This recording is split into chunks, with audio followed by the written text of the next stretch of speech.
Okay, we just got back at the end of day one. We hiked that way, over 1,000 vertical feet, and a lot of deadfall, but we found some elk. So really great sign everywhere. Found a huge kind of wallowing area that reeked of elk piss. It was delightful. And we ran into 3 cows, at least 3. We spooked them all, they ran away, but they're there. So we have found elk.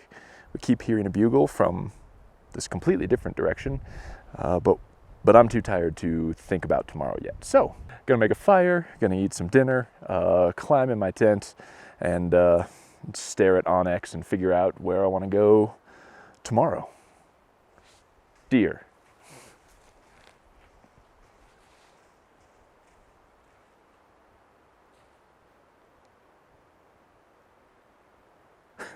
That's an end. And cut. Okay, it's the late morning of day 2, and yesterday we got into some great elk signs, some really fresh beds, fresh tracks. So now we're gonna just resituate our gear. We're gonna head back up Suck Mountain, trying a 3rd route that maybe will be less terrible than the other 2 we took yesterday. But we're basically just gonna move into that wallow area, sit there for the afternoon. So we just made it to the wallow. Said we wanted to sit for the afternoon. Spotted a cow sitting just right out there in this clearing, standing up. And I needed her to take 1 step forward into this gap between the trees. She was at about 70 yards, which is a long shot, but I can do it. But she was staring right at me. Sure enough, she's not going to just take 1 more step to see what I am. So she turned and blew out, and then we saw another cow show up, and then suddenly there were cows and calves all running, and then this bull, who I didn't get a great look at him, I think was a little 6-point, which is still a freaking awesome bull. He went running off behind him. So, drew on her, day 2, been at full draw. That's something. This piece of trash, however, as I was trying to calm him down or stop him, I got 1 blow on this thing that sounded okay. And then I don't know if it was cottonmouth, elevation, adrenaline, but then it just started making stupid honk, squeak, piece of crap noises that didn't sound anything like elk, so they all tore off. That's what I get for not having a reed in my mouth. Lesson learned. And now I can stop having this dangler on my neck because I'm throwing it in the bag because I've given up all faith in it. We're seeing stuff. It's exciting. I'm not supposed to mention him, but thanks to my camera guy, because I didn't see the elk and he saw her. I would have just barreled on in here like an idiot.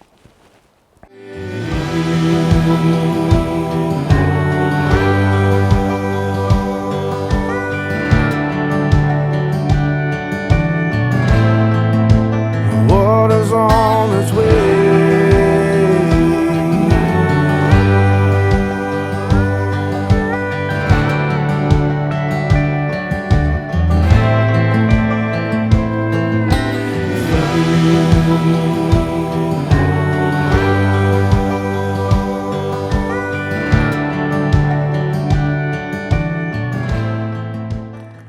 Well, I'm not sure if you can hear that, but that is the sound of rainfall.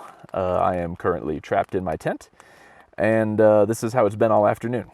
Not in the tent, but we went out down the trail, like we said. We went off trail, we went up to some benches.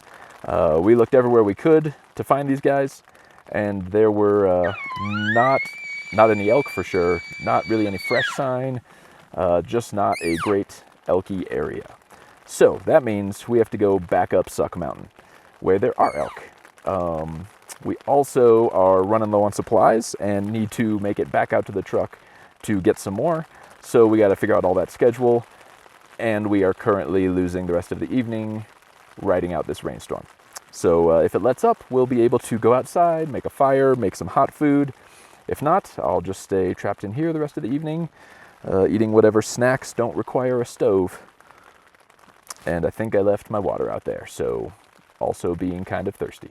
Oh well, 3 days of elk hunting. This is the only day we haven't seen anything, and there's 3 days left, so it is far from over. We're still gonna have some fun. We're going to get on some elk and make something happen, even if they refuse to talk to me.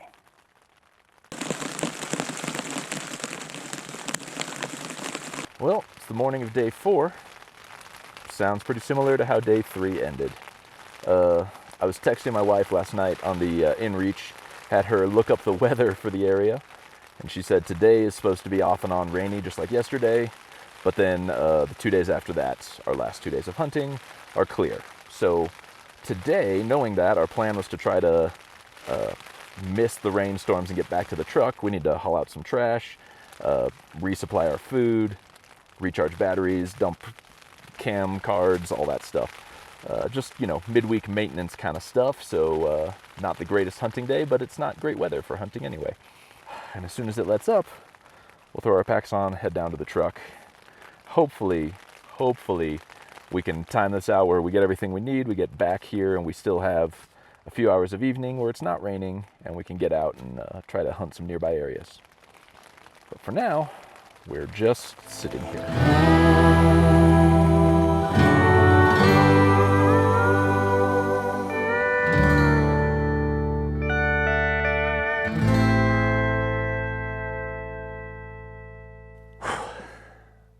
It is the morning of day 5, the magical day. It's happening. I can feel it. We are just about packed up and ready to start heading up Suck Mountain. We got a slightly later start than intended because that was by far the coldest night we've had since we've been out here. And it was really hard to get up and moving or convince yourself to get out of the sleeping bag. It was just freezing. Our water was halfway ice when we woke up. It was nuts. So gonna try to get this done so we only have we have one less night out here. Anyway, we know where the elk have been, and I can't imagine they've moved all that far, so we're just going to hoof it up that mountain, get up the steepest, roughest part, and then still nothing is calling. They're not talking. If I'm calling, it doesn't seem to be doing anything, so we're gonna move into more of a still hunting kind of ambush setup. We're just gonna get up to where they've been hanging and then move slow and quiet, kind of from spot to spot, maybe sit a wallow for a little bit, get up to tree line and just kind of walk that border. We just have a bunch of areas where they probably are, and it seems like our best bet at this point is to try to just sneak in on them and get it done.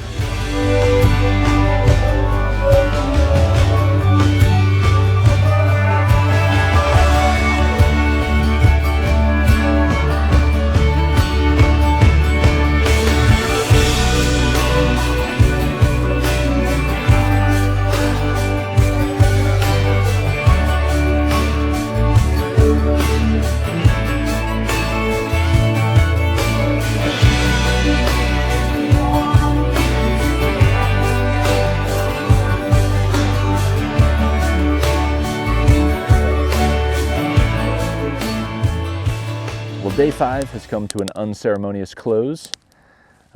We hiked all the way up Suck Mountain and walked all over the benches and the ridges where we were getting into elk. We went up higher, we checked new benches.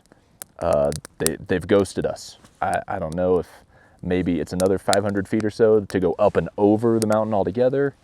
We haven't seen other hunters on that side, but maybe they got pressured and spooked out. I have no idea. And they're still not calling. Haven't heard anything the last few days. The weather could have messed with them. There's a million what ifs, and tomorrow is the last day to hunt. So they always say never leave elk to find elk, but I believe the elk have left us. So tomorrow might be Hail Mary time. The options are we wake up to screaming bulls, like the switch flips, and they're finally going after it, and we'll just chase them down and hunt them here. If that does not happen, I believe in the morning, we will pack up camp, hike it back to the truck. I've got a plan B spot down the road that we'll just drive to and do hunt as much of the day as we can possibly salvage out there. Just because I'm out of ideas, I'm out of options, and it seems stupid to go back up that stupid mountain when the elk have clearly vacated.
at this point, I've had way more hunts where I didn't tag out than the ones where I have, which is not fun to say, but I think is honestly the true state that most hunters find themselves in.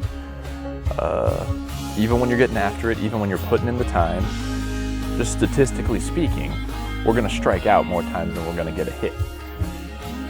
And so the question that comes to mind, that I even get asked from some of my non-hunting buddies, is it worth it? Like, is all the time and the money and the resources that I put into going out of state and chasing elk to come home with an empty cooler, is that worth it?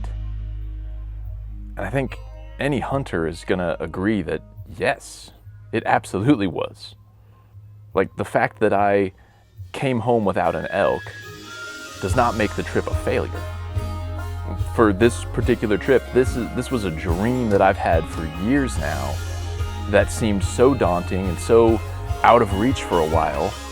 And the fact that I just went and did it anyway is a victory. I mean, I threw a dart at a map in a new state, went to an area I had never been in before, lived out of my pack for a week, and was able to chase elk, which I love to do. So no, as I drive home, I don't feel like I failed. I feel like I am a better hunter, a better man for spending a week in Colorado.